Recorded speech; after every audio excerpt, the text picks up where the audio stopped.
with your skull. So I'll be going to observe the size and shape of your skull, okay? So, okay, I can see from here, ma'am, that your skull is round. It is also erect and it is symmetrical, which means po, no, yung left side po ng skull natin and then right side are equally distributed. And then I can say din po that you are normocephalic, which means po that the size of your head is just appropriate to your body. Okay, moving to your face po, okay, I will be going to inspect the condition, the color, and then the symmetry. So, upon observation, ma'am, I can see that we have some few active acne. With that, ma'am, would you mind if I ask you if you visit any dermatologist? No. Wala po. Would you like me, ma'am, to recommend you to our hospital dermatologist? Okay po, no? So, ma'am, magaling po talaga tong si Dra. Pinipilaan po siya ng celebrities, influencers natin. So, medyo mahirap lang po talagang makapagpa-schedule. Pero, from here po, available po siya ng Sabado, 2 to 3 p.m. Available po ba tayo noon? Yes. Okay po, no? Make sure lang po, no, na pupunta po tayo kasi very hectic po talaga ang schedule ni Dra. Kapag hindi po tayo nakadalo, like dumalo po tayo ng 4 p.m., automatic wala na po yung slot natin kasi may panibagong patient na po si Dra. Okay po ba yun? Okay po, no? So, your color naman po, I can say that it is light tan, it is appropriate to your ethnicity, and I don't see any discoloration. And then in terms po sa symmetry, I can say that it is symmetrical as I don't see any drooping on one side like on this picture. So this one, ma'am, is a patient with a neurological disorder, particularly Bell's palsy po, no? And then ito naman po yung patient natin na na-stroke. Okay, now, ma'am, let's move to your eyes and vision. So I have be going to inspect a lot of things there. So just bear with me, okay? So let's inspect your eyelids and eyelashes. So I can see from here, ma'am, that your eyelids skin are well intact. I don't see any inflammation or swelling. That's very good. And then in terms of your eyelashes, I can see that it is properly distributed at the margin of your eyelids. And then after that, ma'am, is your conjunctiva. Okay, can you look up for me? Okay, I can see that it has a pinkish red appearance. It is good as it is a good indication that it has a lot of blood vessels surrounding there that moisturizes your conjunctiva. Okay, now ma'am, your sclera. No, so the sclera is the white part of your eye. So this is it po. So from here, ma'am, I can see that your sclera are equally distributed at each side. It looks moisture and shiny. And then now, ma'am, is your cornea, which is here. So I can see from here, ma'am, that it appears crystal clear, which is very good. And it also looks appear moisture and shiny. And then after that, ma'am, is I will be going to palpate your lacrimal apparatus. Okay, will that be okay with you? Okay. Just tell me if you feel any pain. Okay? Any pain? Just keep your eyes still. Yeah. Any pain? Okay, wala naman po. That's good. I don't feel any tenderness po. And then, I'll be going to inspect your eyes. Okay? You can see from here, ma'am, that it is round and it is symmetrical. That's good. So now, ma'am, let's test your cranial nerve 2 for visual field test and visual acuity. So let's start first, ma'am, for your visual acuity. So with this, ma'am, Jasmine, I will be going to use a snail chart, which is properly hung at that part of the house. So, ma'am, can you move up? Okay. Going to move. With this, I will be going to instruct my client what she will be going to do. So, Ms. Angeles, I want you to occlude your right eye for me. And then try to read the letter on the red underline. D, E, F, P, O, P, E, C. Very good. How about the other? D, E, F, P, O, P, E, C. Very good. Uncover. Let's read it once again. D, E, F, P, O, P, E, C. So my client's vision is 20/20. As you can easily read all those letters in red underline, correct. Now let's test our client a visual field test for cranial nerve 2. So for this, I will be going to stand in front of my client with arm length away like this. And then I will be going to instruct my client what she'll be going to do. So Miss Angeles, I want you to occlude your right eye for me. And then I will also occlude my left.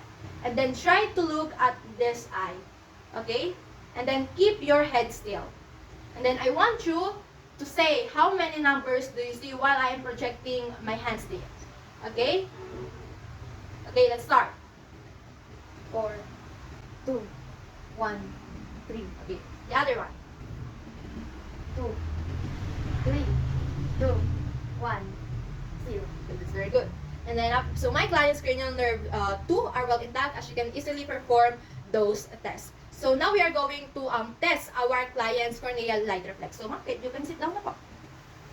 So for this, the first thing that I will be going to do is to, of course, dim the lights in the room. So let's say that we already dim the lights. And And after that is we are going to instruct our client to stare at that distant object, as letting our client stare at that distant object will help us nurses to see if there is any light reflex in her cornea. So I want your mom to look at that distant object, particularly the orange dots. Okay, try to stare for that for 30 seconds. Okay.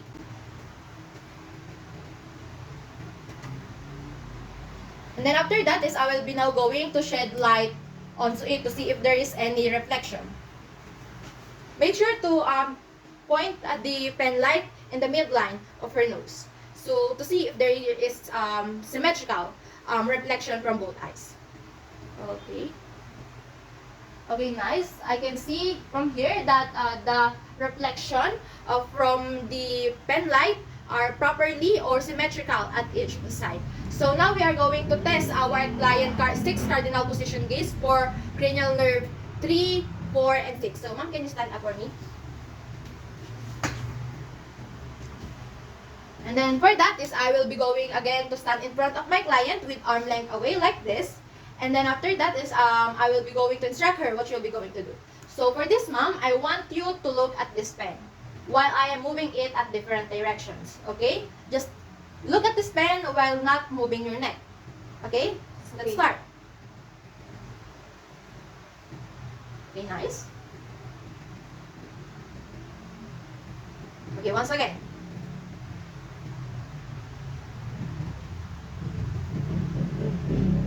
So my client's cranial nerve 3, 4, and 6 are well intact as her eyes moves in each direction where I put the pen. Correctly, of course.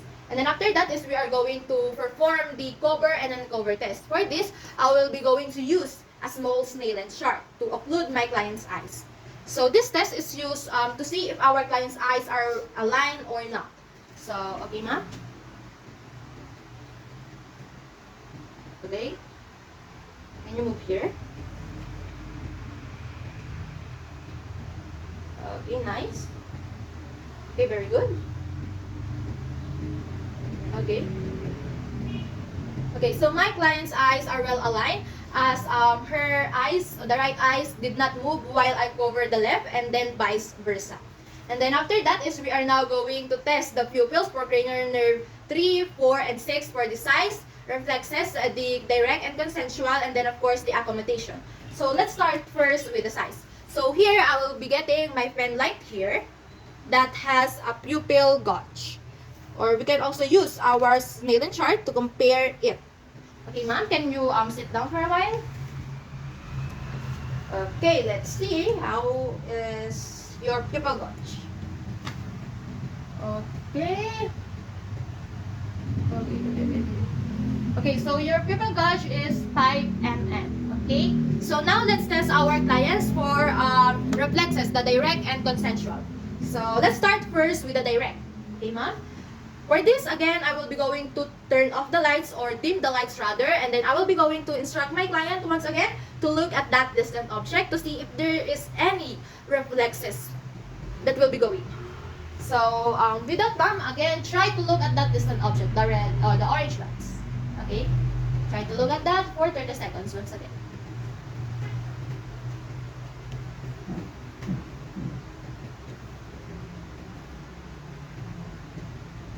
So, okay, let's start.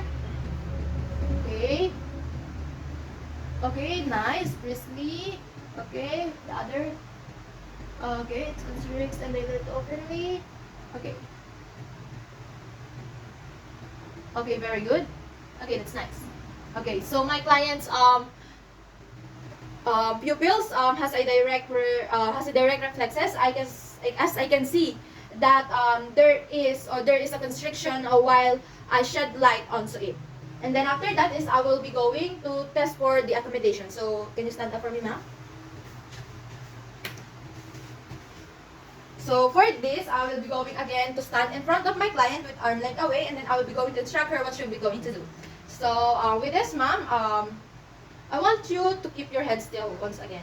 And then try to look at this pen while I am moving it at your direction. Okay? Can you do that? Yes. Okay.